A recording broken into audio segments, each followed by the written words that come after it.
The first time Daniel heard his name that night, it came from under the ground. Daniel! He stopped outside the graveyard gate so fast his shoes scraped the wet road. Midnight air pressed against his skin. The village was asleep. No cars, no dogs, no wind. Just the black iron gate, half open, and rows of crooked gravestones beyond it. Then it came again. "Daniel, come here." He was completely alone. Daniel had buried his mother that morning. All day, people filled the house with soft voices and fake comfort. By evening, they were gone. Plates still sat on the table. Her sweater still hung near the door. And in the silence, grief became something heavy, something alive. He could not stay inside anymore. So he walked, past the church, past the empty fields, past the place every child in the village feared after dark. The graveyard. Then the voice found him.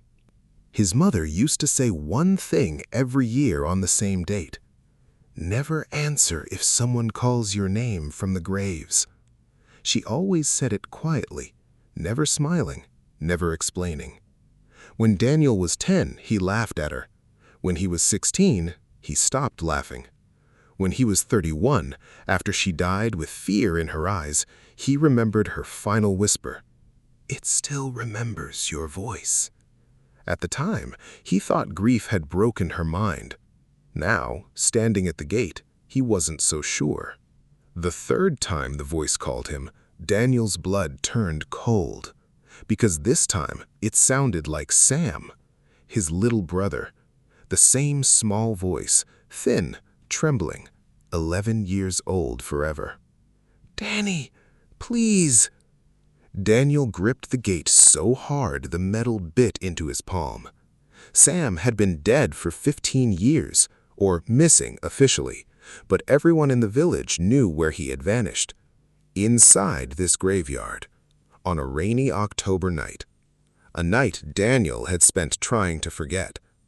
He stepped inside. The gate groaned behind him, then slowly shut on its own.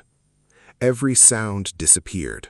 No insects, no leaves, no faraway church bell.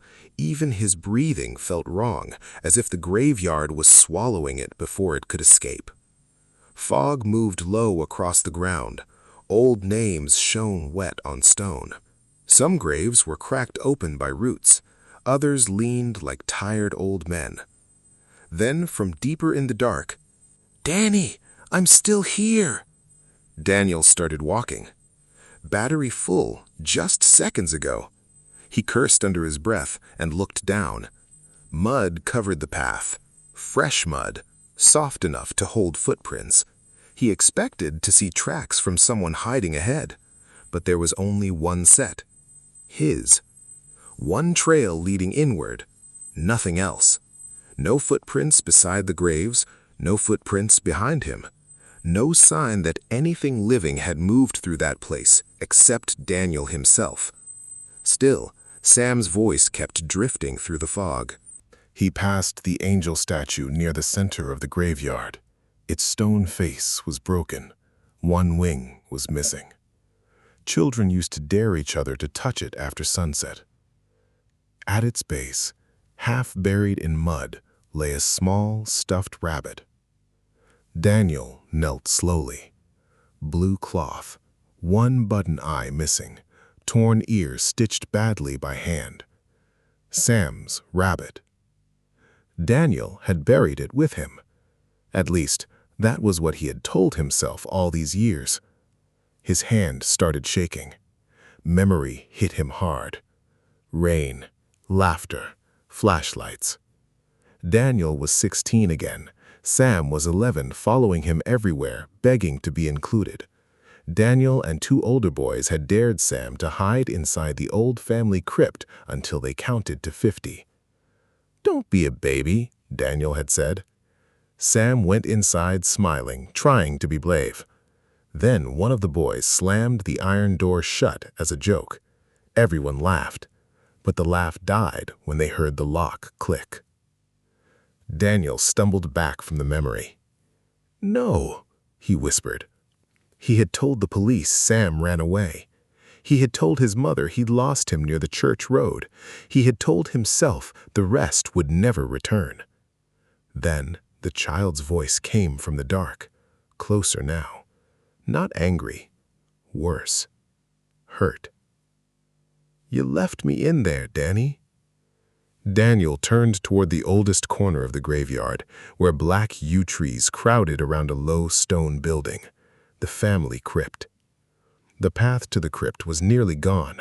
Roots broke through old stone. Moss covered the family name. The iron door stood slightly open now, breathing cold air into the night. On the wall beside it were scratches, thousands of them, long, desperate lines cut into stone. And among them, over and over, one word: Daniel, Daniel, Daniel. He took one step back. Then from inside, Sam whispered, "Why didn't you come back?" Daniel's knees almost gave out. He had come back. That was the lie he had fed himself for years. But now the real memory pushed through. He had run home in panic. He had stood outside, soaked by rain, hand on the door, ready to tell the truth. Then his father opened it. One look at Daniel's face, and he understood everything.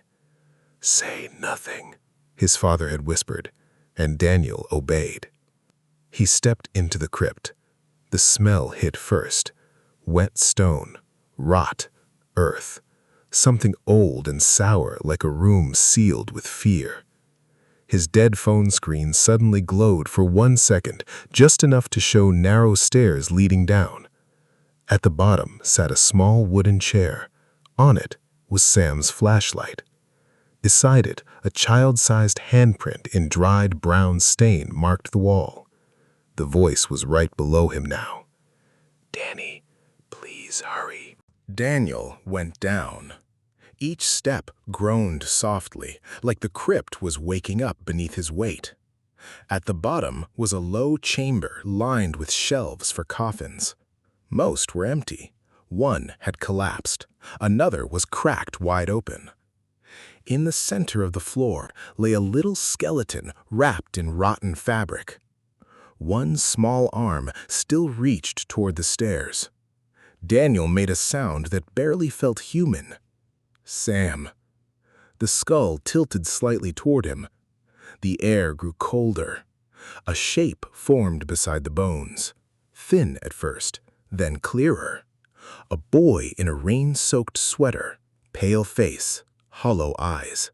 Sam, just as Daniel had last seen him. Daniel collapsed to his knees. "I'm sorry," he said. "I was scared. I was weak. I was a coward."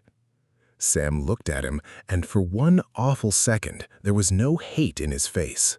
Only sadness. "That wasn't the worst part," Sam said. Daniel stared up through tears. Sam slowly raised one shaking hand and pointed into the darkest corner of the chamber. "I called for you all night," he whispered. Then something else answered. At first, Daniel saw nothing. Then he heard it, a soft breathing sound. Not from Sam, from the open coffin in the corner. The lid moved a little. Then a voice came from inside it. Daniel's voice. "Sam, I'm here." The thing sat up slowly. It wore darkness like wet skin. Its shape kept changing, never fully human, never fully empty. But its face was Daniel's face. Same eyes, same mouth, same scar near the chin. Only the smile was wrong. Too wide, too patient.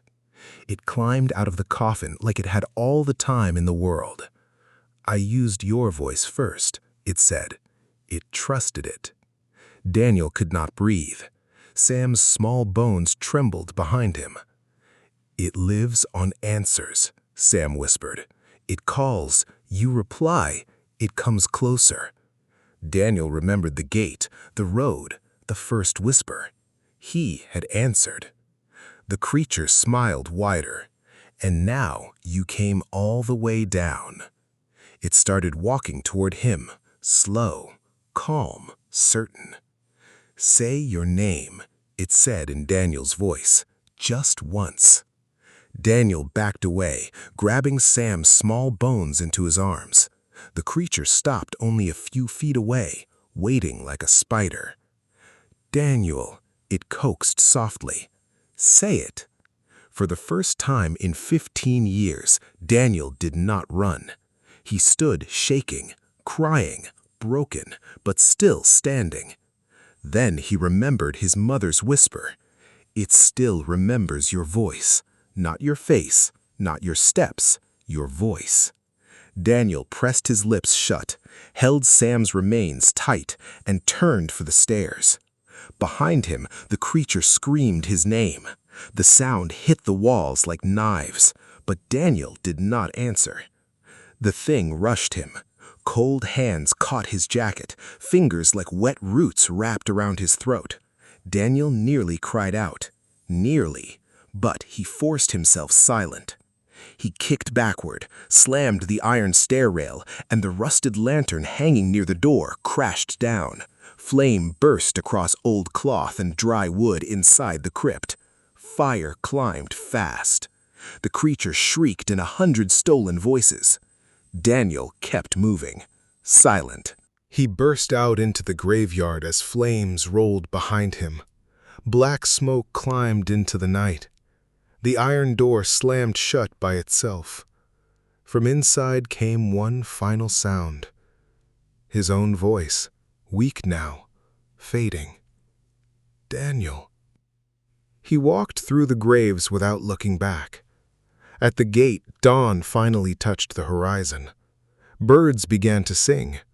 For the first time, the graveyard sounded like earth again. That afternoon, Daniel dug a grave beside his mother. He told the priest everything: the prank, the lie, the silence, the years he let his family suffer because he was too afraid to speak. No one said much. Some truths arrived too late for words. He buried Sam with the blue rabbit and his mother's rosary. His hands bled in the dirt. He did not stop. When it was done, the wind moved softly through the trees, and for one small moment, he felt peace. Daniel left the village 3 days later. He never went back. But every year, on the night his mother used to fear, he turns off every light in his house and sits in silence until morning. Because sometimes, just after midnight, he still hears it, very far away, from some place under stone and roots, a voice with his mouth calling softly through the dark, waiting for him to answer. He never does.